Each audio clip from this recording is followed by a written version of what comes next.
ইসলামী আন্দোলন বাংলাদেশ, বীর শেখ চরমোনাই, বীর শেখ চরমোনাই, বীর শেখ চরমোনাই, নারে তাকবীর।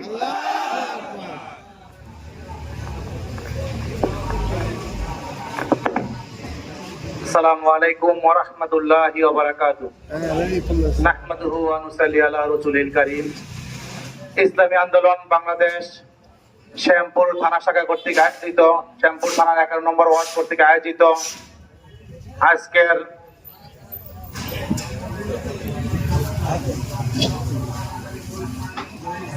এগারো নম্বর ওয়ার্ড কমিটির পূর্ণাঙ্গ কমিটির শপথ অনুষ্ঠান উপস্থিত ইসলামী আন্দোলন 11 নম্বর ওয়ার্ডের দায়িত্বশীল বৃন্দ ও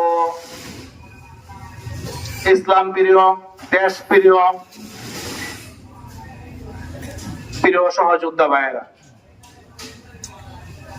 আমরা এমন একটি সময় এখানে প্রোগ্রাম করতেছি, বলা হয় বা এরকম ভাবে বলাও যায় বিগত 16-17 বছর আমরা স্বাধীনভাবে ইসলামপন্থী কোন সংগঠন স্বাধীনভাবে কোন প্রোগ্রাম কোথাও করতে পারি নাই। ইসলামপন্থী অথবা উলামায়ে কেরাম, ইসলামী সংগঠন, তাদের কথা, তাদের কাজকর্ম এমন ভাবে বলা হয়েছে, এমন ভাবে কাজ করা হয়েছে, তাদেরকে কণ্ঠরোধ করা হয়েছে। তারা উচিত কথা, বাস্তব কথাগুলা জাতির সামনে, সমাজের সামনে, রাষ্ট্রের সামনে উপস্থাপন করতে পারেন নাই। 5ই আগস্ট ছাত্র জনতার বিপ্লবের মাধ্যমে, ফ্যাসিবাদ সরকারের পতনের মাধ্যমে সবাই মুক্ত বাতাসে নিঃশ্বাস নেওয়ার মতো অবস্থা তৈরি হয়েছে, স্বাধীনভাবে কথা বলার মতো অবস্থান তৈরি হয়েছে। আমরা দেখেছি যখন 5ই আগস্টে ফ্যাসিবাদী সরকারের পতন হয়, উনি ক্ষমতার চেয়ার ছেড়ে পার্শ্ববর্তী রাষ্ট্রে পালিয়ে যায়, তখন বিভিন্ন মসজিদে রাজনৈতিক একটা গ্রুপ যারা মাইকিং করছেন যে সন্ত্রাস, চাঁদাবাজ, এর বিরুদ্ধে ঐক্যবদ্ধ ভাবে আন্দোলন করতে হবে, কেউ চাঁদা চাইলে আমাদের কাছে বলবেন। এরকম একটা গ্রুপ বিভিন্ন সময় 5ই আগস্টের পরে মসজিদে এলাকা মাইকিং করছে। এখন দেখা যায় যারা মাইকিং করেছেন তারাই এখন চাঁদা চাইতেছেন।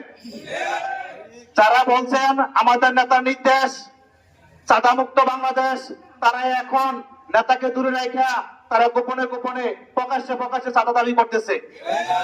আমরা দেখেছি আওয়ামী লীগ সরকারে 16-17 বছরে অনেক জুলুম নির্যাতন অনেক কিছু করেছে। এই জুলুম নির্যাতন থেকে রাজনৈতিক দলের শিক্ষা হওয়া উচিত যে আসলে তাদের পরিণতিটা কি হয়েছে, আমাদের পরিণতি এরকম হওয়ার সম্ভাবনা আছে। কিন্তু আমরা কি দেখেছি, আওয়ামী লীগ এই 16-17 বছরে যত নির্যাতন, চাঁদাবাজি, জুলুম নির্যাতন যা কিছু করেছে, তার চেয়ে বেশি কিছু এলাকায় এই 1 বছরে তার চেয়ে বেশি একটা সংগঠন করেছে।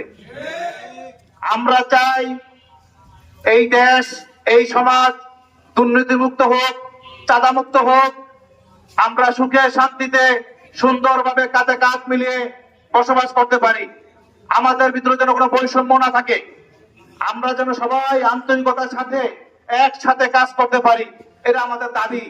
আমরা মুসলমান, আমরা এই দেশের নাগরিক, আমাদের মৌলিক অধিকার।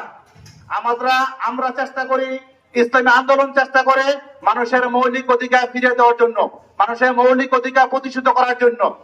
এই আমরা যে এখানে বসবাস করতেছি, এখানে একটা প্রোগ্রাম করতেছি 11 নম্বর ওয়ার্ড, এই ওয়ার্ডে এক কাউন্সিলর ছিল, উনি দীর্ঘদিন কাউন্সিলর ছিল। কি কাজ করেছেন? যে রাস্তায়, যে 11 নম্বর ওয়ার্ডে একটা রাস্তা 12 মাস পানিতে ডুবে থাকে, 12 মাস পানিতে ডুবে থাকে। এই এলাকার 11 নম্বর ওয়ার্ড কোন এলাকা থেকে ধরবেন, দোলাইপাড় থেকে শুরু করে সাবান ফ্যাক্টরি গলি থেকে শুরু করে প্রত্যেকটা রাস্তায় বৃষ্টি হলেই পানিতে ডুবে যায়। পানি নিষ্কাশন ব্যবস্থা ভালো করেন নাই। উনি কাউন্সিলর ছিলেন, শুধু টাকা কামাইছেন, কিন্তু জনগণের জন্য, এলাকার জন্য কোনো কাজ করেন নাই। ওনার দায়িত্ব ছিল জনগণের কাজ করা, জনগণের পক্ষে থাকা এবং কি এলাকার উন্নয়ন করা, কিন্তু এলাকার উন্নয়ন উনি করেন নাই। শুধু আঙ্গুল ফুলে কলা গাছ কিভাবে হবেন, নিজের অস্তিত্ব কিভাবে পরিপূর্ণ করবেন সেই চেষ্টা করছেন। এই জন্য এই এলাকায় সামনে যেন 11 নম্বর ওয়ার্ডে ভালো একজন প্রতিনিধি আমরা পাই, আমরা সবাই চেষ্টা করবো ইনশাল্লাহ যে 11 নম্বর ওয়ার্ডে ইসলামী আন্দোলনের পক্ষ থেকে কে প্রার্থী হইতে পারেন।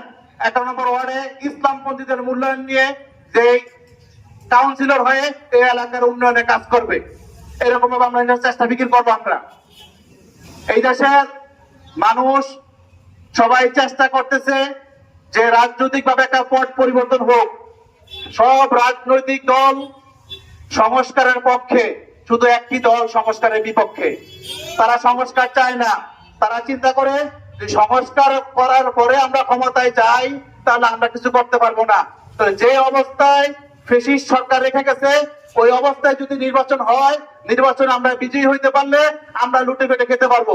এই জন্য তারা সংস্কারের পক্ষে নয়।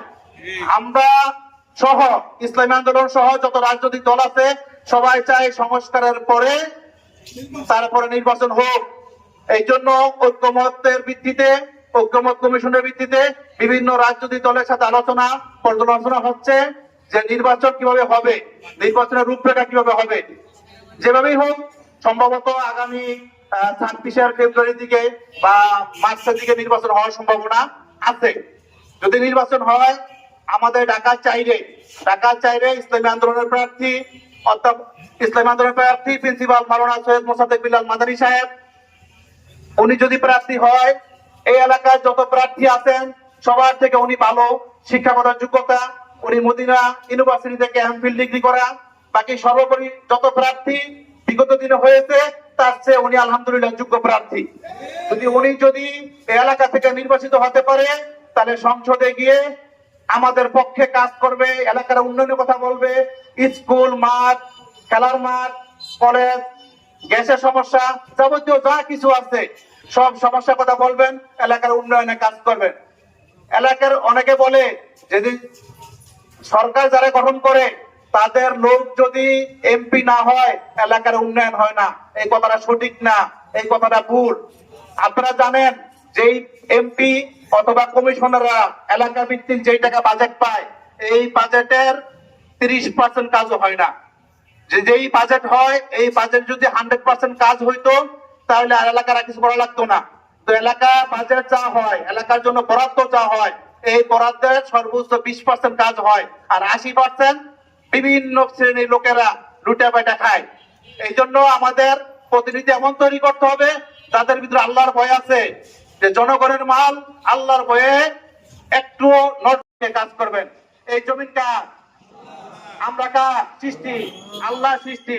আল্লাহর জমিনে আল্লাহর আইন চলবে। এই জমিন আল্লাহর, আমরা আল্লাহ সৃষ্টি। আল্লাহর জমিনে আল্লাহর আইন বাস্তবায়ন করার জন্য আমাদের সর্বাত্মক চেষ্টা থাকবে ইনশাআল্লাহ।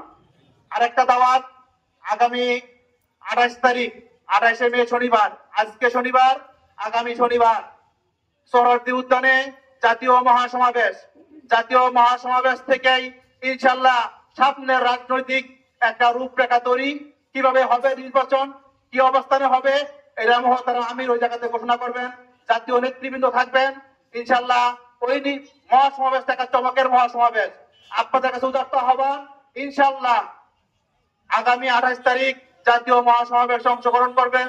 এই বলেই আমার সংক্ষিপ্ত আলোচনা শেষ করলাম। ওয়া মা তৌফিক ইল্লা বিল্লাহ। আসসালামু আলাইকুম ওয়া রাহমাতুল্লাহি ওয়া বারাকাতুহু।